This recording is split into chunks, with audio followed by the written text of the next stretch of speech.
What's up, everybody? It's Marcus D'Angelo, and we are back for another episode of Bushwhacked. And of course, I couldn't do it without the Hall of Famer himself, tag team legend, Bushwhacker Luke. Luke, how's it going, brother? Good, mate. Looking forward to the show today.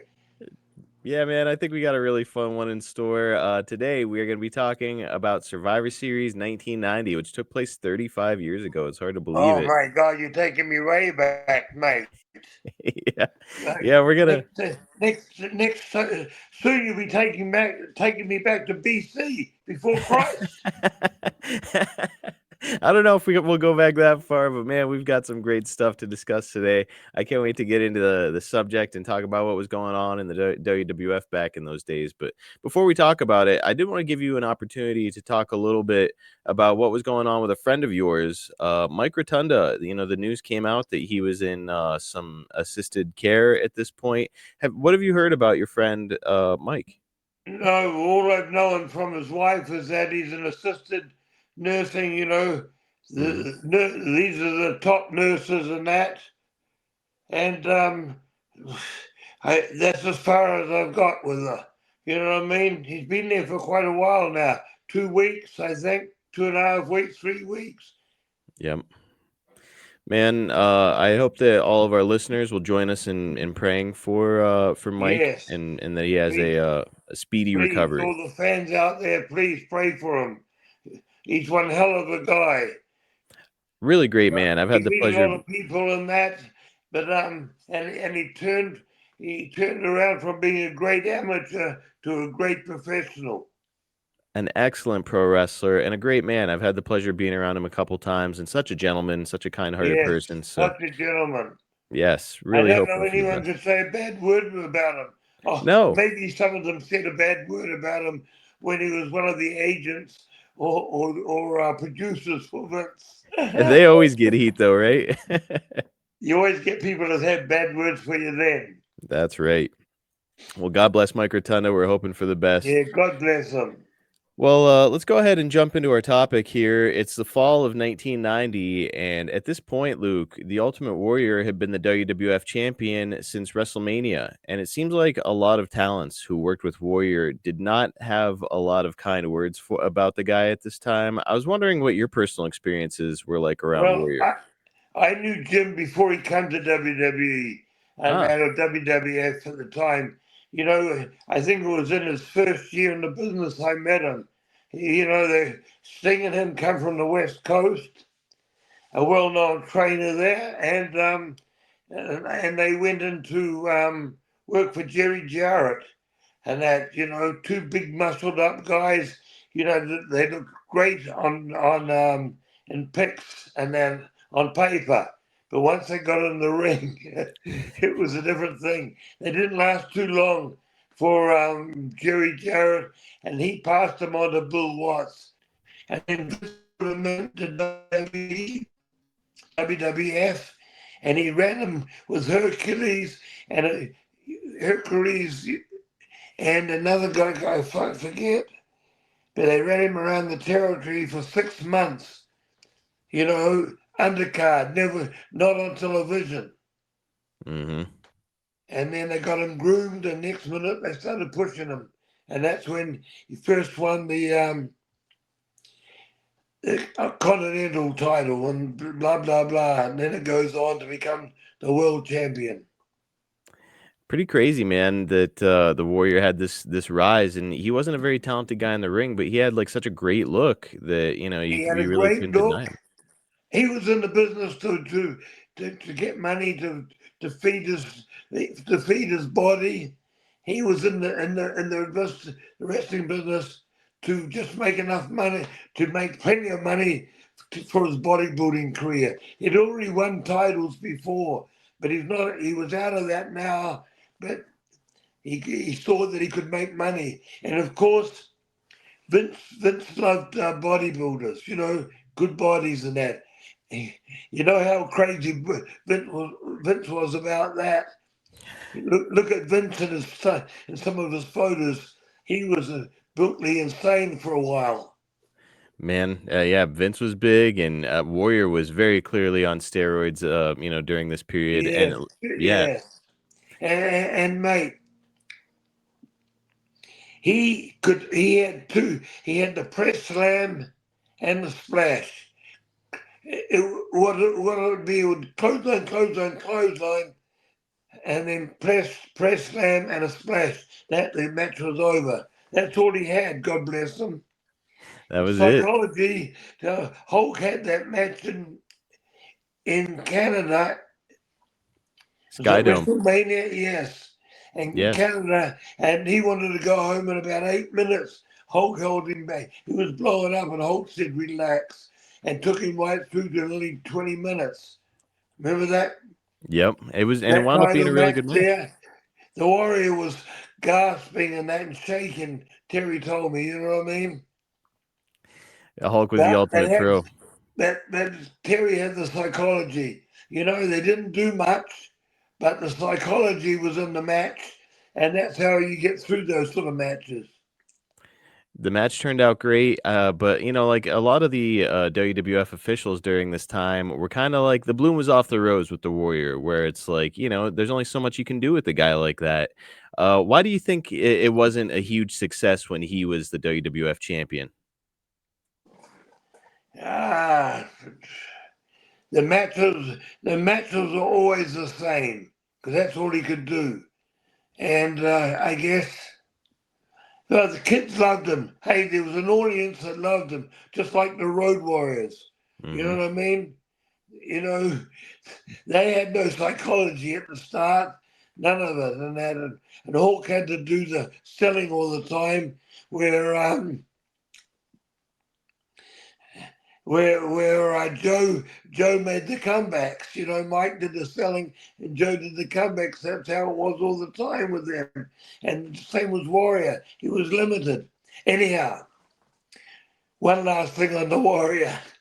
Yep. We're in a town in Texas, and it was all of us guys around the ring, a lumberjack match. Rick Rude against Warrior. Rick Rude worked with the Warrior for must be a year. You know what I mean? Rick was a great guy. He had great psychology. You know, and Rick didn't have many moves either, but he had great psychology, and he could build a match, and he could get heat just from selling. Anyhow, in this match, the Warrior was known for clotheslining people across the mouth, because when he ran to the ropes and clothesline, he didn't look where he was hitting them. He just came back with a forceful run. This night he hit Rick Rude in the mouth for about the umpteenth time. And then he went to the ropes again to come back with a clothesline, and Rick stepped forward and nailed him right on the jaw. Rick was a Golden Glove boxer, when he was in the teens.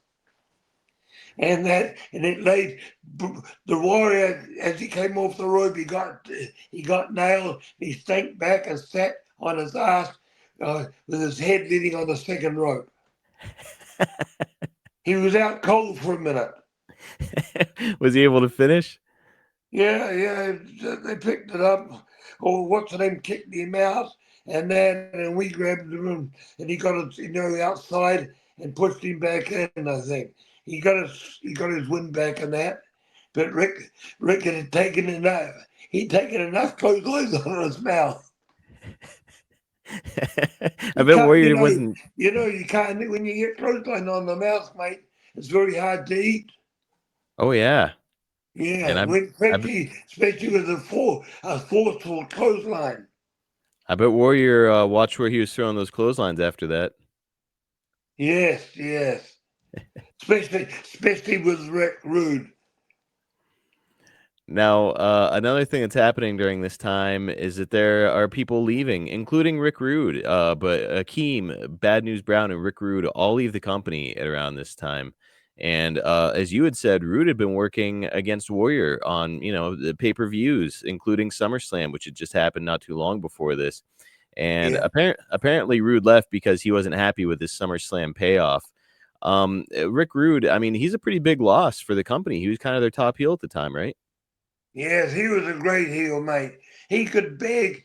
People would boo him when he's begging, on his knees and begging for the guy to lay off him and that. And people just hated him. Man, I guess that unbelievable. I guess that dancing, grabbing a woman and dancing with her, and then putting her down on the ground and dancing over the top of her. Be easy to hate that guy with his body. Beg your pardon? I said it'd be pretty easy to hate a guy who's got a body like that too. He was in great shape. He looked like $1,000,000. Oh yes, small waist, big shoulders, chest, and he just looked great. Now, Bad News Brown said that he was promised he would be the WWF champion, and when he realized that wasn't going to happen, that's why he left. What about Bad News Brown? What did you think of him? Oh, good guy. I'd known him before from Canada. Bad news. What he'd say, you could go on a handshake with him. No, you don't have to have papers signed or anything. What he said, he meant. Yep. And you could trust him like that. He was old school. The old school, the handshake and agreement was that's the sort of guy he was. His word was his bond, kind of a guy. Yes. Yeah. And he was a hard worker, mate. A hard worker. And a good heel. Like he was a very entertaining Very heel. good heel. He won a medal in, I think, in the games or the Commonwealth Games for jiu-jitsu. Yes. So not a man to He fuck was around with. a great hand and a big name in Japan. Good worker. I would say that he's a really big loss to the company too. And One Man Mm. Gang is leaving. And again, he went from being One Man Gang, this big scary heel, to Akeem, the African Dream. What did you think of this Yeah. character change? And we were on a tour overseas, and this was somewhere or other, and he became a bushwhacker. He did. Yes, he marched to the ring with me. Can you imagine that big bastard? I love gang. You imagine that big bugger marching to the ring with me? That'd be awesome. He kind of fits the group. Oh, the short story. This was after WWE. We're working for armed services. The American out of Washington. Yeah. We're working for the entertainment side of armed services. We're in either South America or Okinawa. I think it's South America. Anyhow, the ring didn't arrive. Pardon me. Excuse me, folks. The ring didn't arrive, so they got amateur wrestling mats and put down on the floor. Oh my gosh. These bases, you'd only have 500 people there. Not like Saudi Arabia on the bases. You'd have 10,000 when we used to go to Saudi, not for Vince, for independent. Mm-hmm. Anyhow, this is before Vince was going over to these countries. Anyhow, we're working in, I think it's South America. They put amateur wrestling mats on the floor, and we marched out to the ring against the Samoans. It was Fatu, which was Rikishi, and Samu.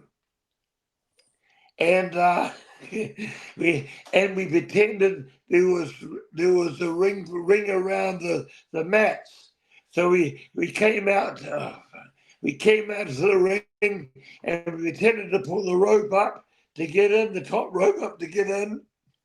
And then we got into the ring and then we started the match. Now we did spots, wrestling, a hold, and then they'd throw you off and we pretended we hit the ropes and we come back. Can you imagine this in front of there was only about 200 people at this base. I'm sure they were popping. Oh, it was a comedy act, mate. And I had Akeem, the American, no, one name, he's Akeem, the American Dream is my partner. And the African Dream, sorry. Man, what a gig. You just never know what you're going to end up doing on the indies, huh? Yeah, I know we ran off course there with that, but I had to tell you that. I loved it. Well, hey, I do have to mention, another recent arrival in the WWF at this time is Kerry Von Erich, who comes in as the Texas Tornado. Luke, did you get to spend much time around the Von Erich family? No, I never worked for them. God bless them. I was opposition. I was the booker for Joe Blanchard out of San Antonio, and of course the Von Erichs were out of Dallas. That's But we right. did some similar towns, and there was a Waco. We did Waco, and there was a town 15 miles down the road was another town that they'd do.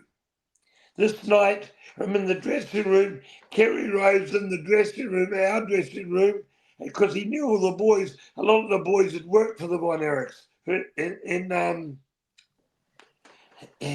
in Joe's territory, Joe Blanchard's territory, Southwest, and they'd worked for the Von Erichs. So Kerry's sitting there putting his boots on in our dressing room, and one of them said, "Kerry, I think you're in the wrong town."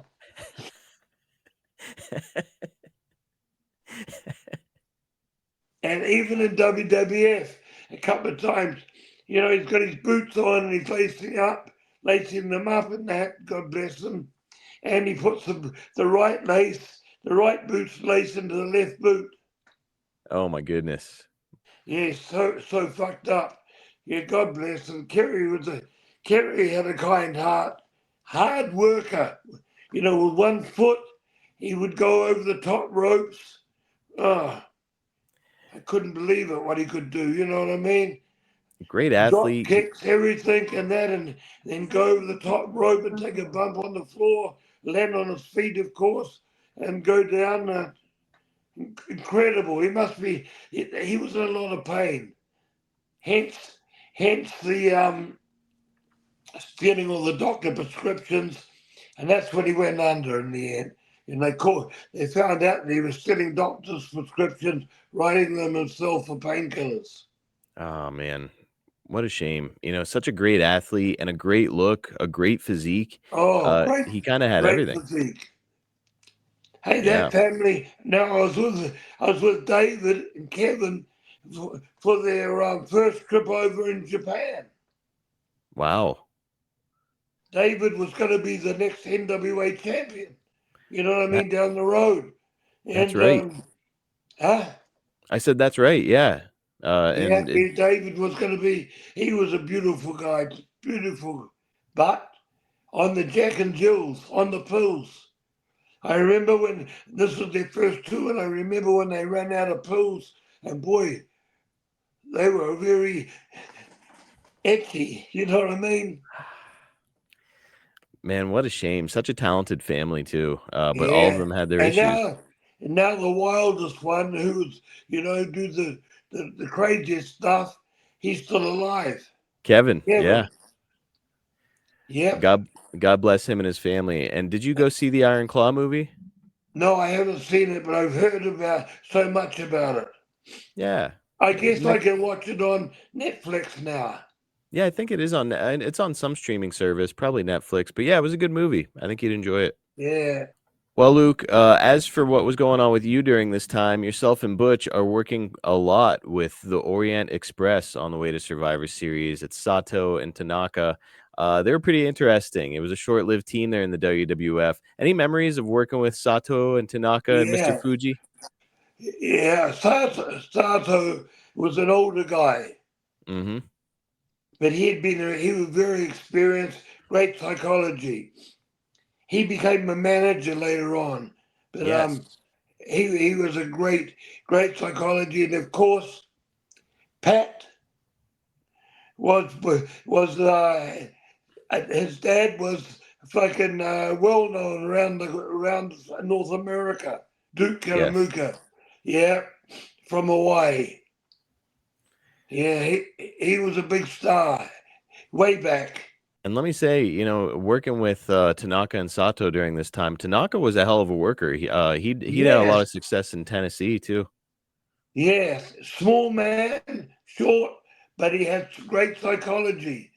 He could lead anyone through the match. Of course, second generation. Yep, very very smart worker. Still Very, around. I love working with him. Him and Sato were a great tag team, mate. Uh, And then they changed. Who when Sato went to management? Who did Pat have as a tag team? Kato. Yes. Yeah, I can't remember who played Kato though. No, he's a Canadian. Oh, it was a Canadian guy. Yeah, well known guy. Paul Diamond. Yes, there you are. You got it. All right, And they yeah, I gave him found it. that gimmick the gimmick with all the lights and the flash, all the bullshit, and then I don't know what happened, but they brought in Conan and put him in it for a while. But Conan demanded too much. You know, he wanted his own driver and all this bullshit. That's right. Remember The they had that. Max Remember when Moon they put. character. Remember when they had that character? Max Moon. Yeah, I remember him. Yes. Yeah, it was not Paul a great Diamond character. was the first Max Moon. Yeah, Paul Diamond, and then yeah, you're right. They tried it with Conan and didn't quite work out. No, no. Like we're going back. we're Now, having we're straining our minds to come up with the names of these people. the Orient Express was managed by Mr. Fuji. What do you think of Mr. Fuji? It seems like everybody liked that guy. Ah, I've known Charlie since I know Fuji since the 70s. Tanaka was a straight guy. You know what I mean? A great chef. They both were great chefs. And that the Fuji was a ribber. And I guess you heard some of the ribs that he did. You know, Yeah, pretty. he'd cook the cat or the dog from next door and serve it and invite all the wrestlers around. And then after they finished eating, he'd show the head of the animal to them. That's a pretty stiff rib. Fuck. Then he put X-Lax in people's food, and they were shitting in the ring. Fuji. The worst he did with us, you know, we were working with Barb and Warlords for about 4 months, Uh-huh. and they threw Butch outside, and Fuji come up. We were wearing army trousers, and you know they have loops for the belt. Yep. Fuji put a big padlock. I'm talking about the padlock was like that.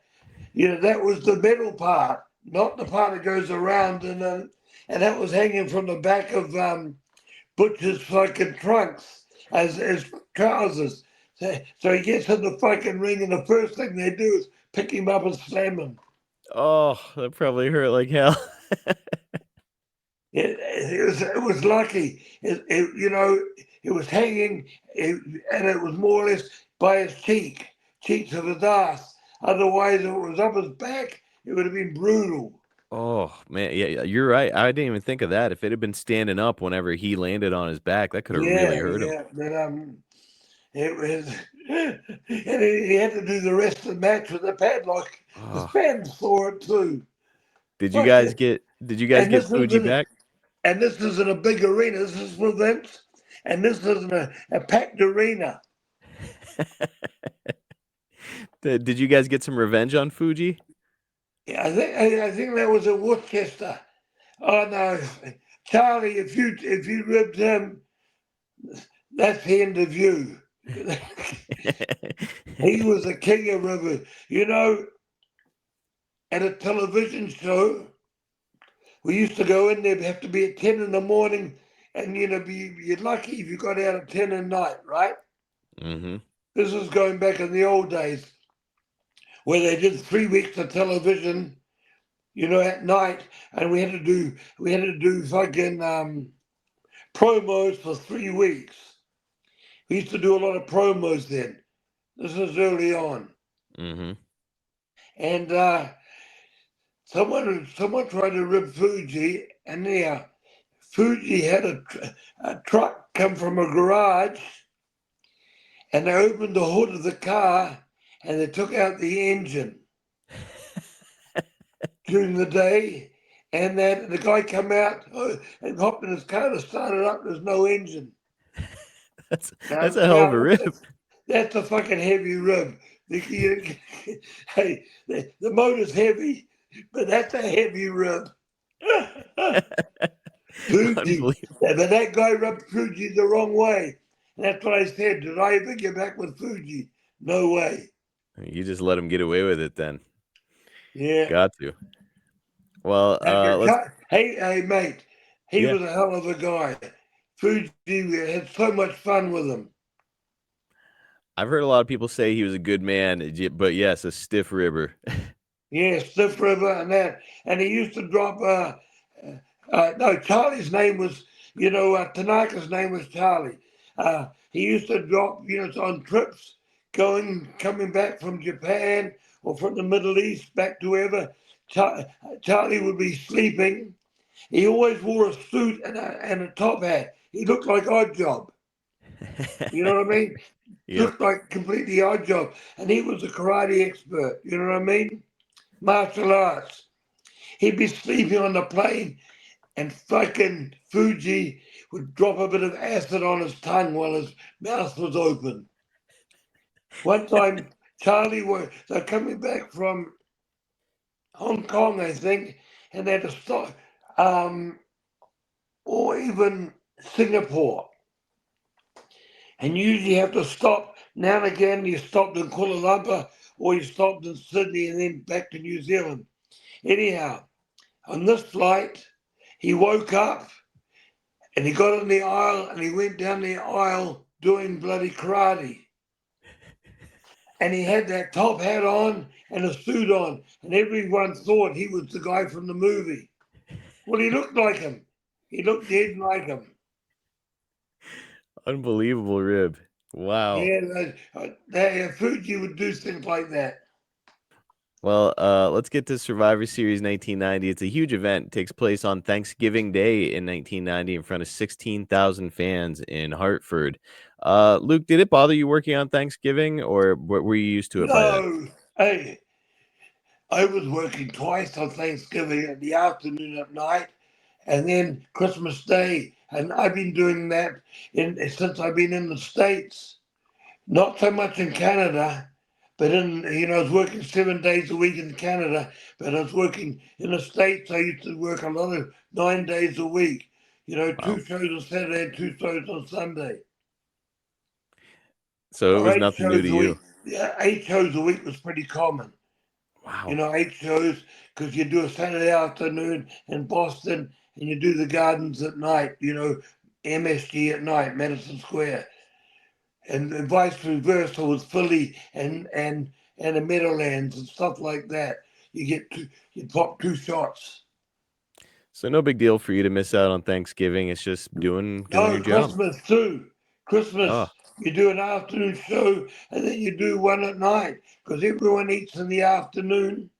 A lot of people do. A lot of people sit down at 2 or 3, and eat, and they're free at 8 o'clock. They're free. What's something to do? And then there's the people that eat at 5 or 6, so they come and go to the show in the afternoon. did you have like a wife and kids or anything that would be bothered by you being gone? No, I didn't have anybody. I had a girlfriend, I guess, in different places, but or just a friend, and that, but apart from that, I didn't have any ball and. I never had a ball and chain. All right, makes it a little easier to be gone on holidays. I got a ball and chain now, though. Well, you can have one now. You're not on the road as much anymore, right? Yeah, and I didn't have this till 202. Well, the second match on the card that night at Survivor Series has Ted DiBiase's $1 million team facing Dusty Rhodes' Dream Team, and Ted has been teasing a mystery partner. Well, it turns out that this mystery partner is The Undertaker, and this is The Undertaker's big debut. Luke, what do you remember about your first impressions of The Undertaker? Ah, good, good. They hadn't got the gimmick right at the start. You know, it was good for the public, but there was a lot of grooming in it. And Hmm. and he Mark picked it up fast. Mark picked that gimmick up fast. and that became his first trip to London. I was with him, and that the whole arena went dark, and everybody straight away lit their lighters and all their phones and holding them up. That was incredible. I still remember his first trip to London. What a cool moment, Incredible. And man. he'd come out to that slow music, walking and that. He had a younger face then. It was really a baby face. I think I put a bit of, they darkened it a bit to make it look a bit older. I mean, on paper, he's a heel who doesn't really sell very much, and he's a dead guy. Like on paper, that's not a very good gimmick. But I mean, what did you think of the concept? Did you feel like it was something that could work? Oh, yes. The music for a start. Hmm. And the pace he came out to the ring. And now he had the movements, like if they got knocked down, which was rare, but then he sit up, all of a sudden he just come up like he's come out of, come from dead to alive. Yeah. You know what I mean? And get up and, no, he picked up that gimmick very fast, mate. Well, he's going to be paired with Brother Love as his manager when he first starts out Yes. here. And that of course is Bruce Pritchard. Any memories of Bruce Pritchard? Fuck. I know Bruce since working for Bill Watson before that. Before that, when he was working for the promoter in Houston, Paul Bosch. He worked for Paul Bosch. He Hmm. started he started working for Paul Bosch when he was 18. Talented guy. Yeah, he knew the business well. And Tom, don't forget, Tom Pritchard is his brother. Yes. They Very were good around. worker. They were around the business when they were 16. These two, 15, and that. So Tom was a master, but he wouldn't have been a coach for so many years.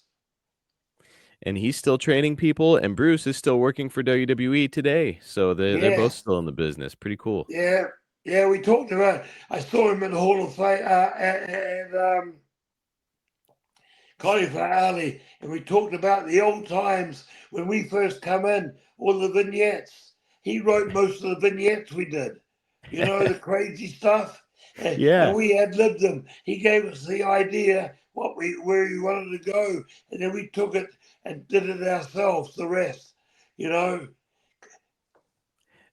Bruce, he's got a good eye for that kind of thing, doesn't he? very good, very good. The days of the vignettes were great for talent. By Yes. the time they'd done the vignettes and that, they were already hot. Look at us. Yep. We The crowd did already knew you. vignettes, and then we first went on. Uh, Months later, we started wrestling shows, and boy, the people were fucking screaming for us. Made a huge difference. I wish they'd bring back more vignettes nowadays. Yes, that's what I'm saying. Well, your team here is the Alliance, and it's composed of you, Butch, Tito Santana, and Nikolai Volkov. Nikolai had just turned into a babyface in support of America, while on the other side, the team is the Mercenaries. They had Sergeant Slaughter, Boris Zukov, and the Orient Express. And this was that time when Slaughter was doing his Iraqi sympathizer gimmick. Yes. And man, he was getting crazy heat. Luke, what'd you think of this gimmick for Sarge? Oh, fucking hot. HOT, with flames burning around it. They got him hot, you know what I mean? Yeah. He told me too when he went home and he told his wife and that, and she was scared. Sarge, I sit down and talk to Sarge how he started in the business, a lot of things. Sarge has got a good story from day one training up for Vern, training with Vern, and right to present. He's a good guy, mate, and that gimmick was red hot. He'd been wrestling a long time. Anyhow, he became a good hand in Charlotte before he even went to WWF. Yep. Very good. And when they put that gimmick on him, he was red hot. You know what I mean? I've heard that he had to leave some buildings in the back of an ambulance so he wouldn't get ambushed by fans. Yes, yes, in the gardens and a lot of places. Hey, we had to in Puerto Rico and in Texas go in police cars out of the building. Me and Butch. Unbelievable. Austin was the worst for that. Austin, Texas. All those fucking rednecks outside. There's all the pickups. They all got with a gun rack on the back. Did you ever have They to? say in Austin. I know we're jumping all cracker all through this cast podcast, but That's all right. in Texas they say the average family has the minimum of 3 guns. I believe that. Yeah, I believe it too. When I go out of town and look on the highways, all the signs, all the signs are riddled with bullets. They're unbelievable. First, I said, "Fuck," all the number of one highway. I said, "You can't even read the highway." That's not a great area to have a bunch of heat in. It's kind of dangerous. No, no. We had to get out of that Austin. We were taken out. We hopped in. They brought the police car into the arena, and then someone drove our car to the outskirts, and the police took us there. Now that was numerous times there, and in Puerto Rico, that was regular. And the ambulance or something, whatever they had there. Man, absolutely wild. And yeah, it sounds like Slaughter is going through the same thing at this time. Boy, it's a crazy gimmick to have where you're turning your back on America during the Gulf War. Yes, and then he went with Hulk. Yeah, they turned that was like the main event at WrestleMania that coming year. Yeah, and Grace, they had a great match. Oh yeah, two They good got workers. Hulk always had psychology. He didn't have many moves, dropped the leg and the big run into the big foot, but he had psychology, mate. Great Yeah, he knew how to. psychology. And He knew Sarge had that too.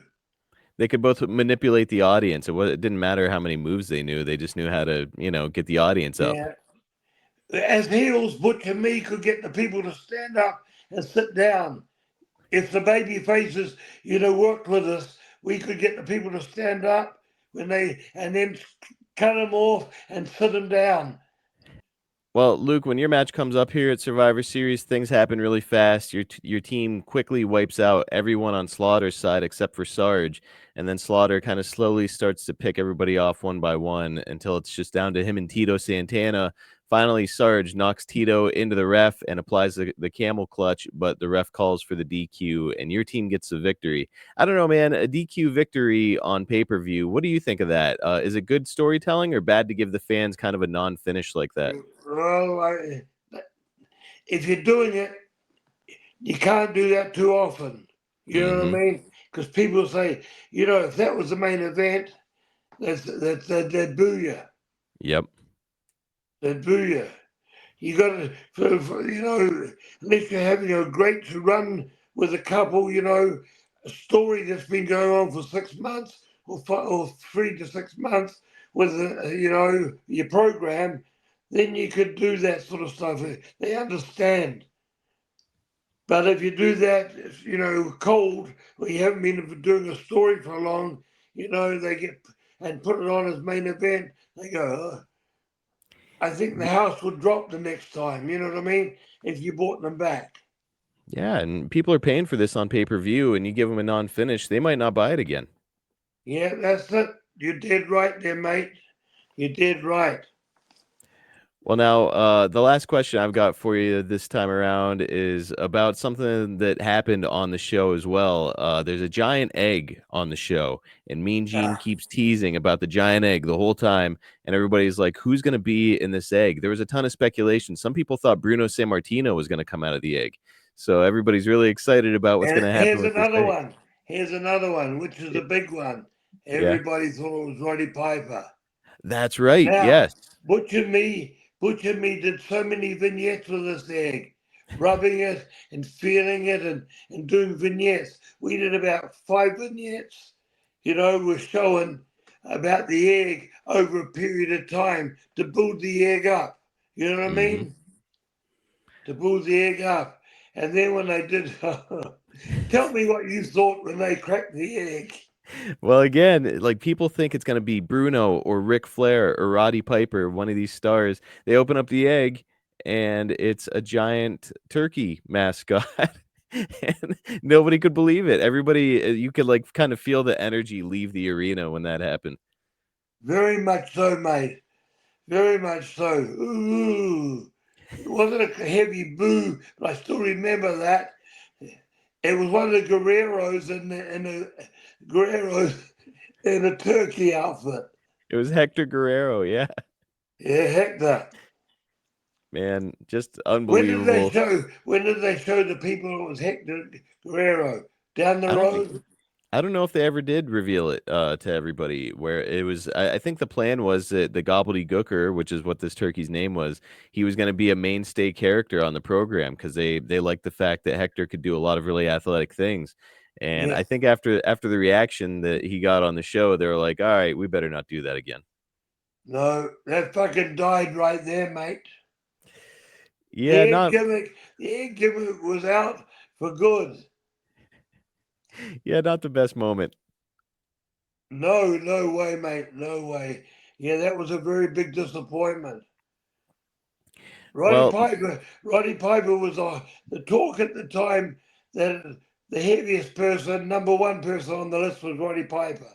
Then Bruno, but everybody thought it was Roddy Piper because he'd been out.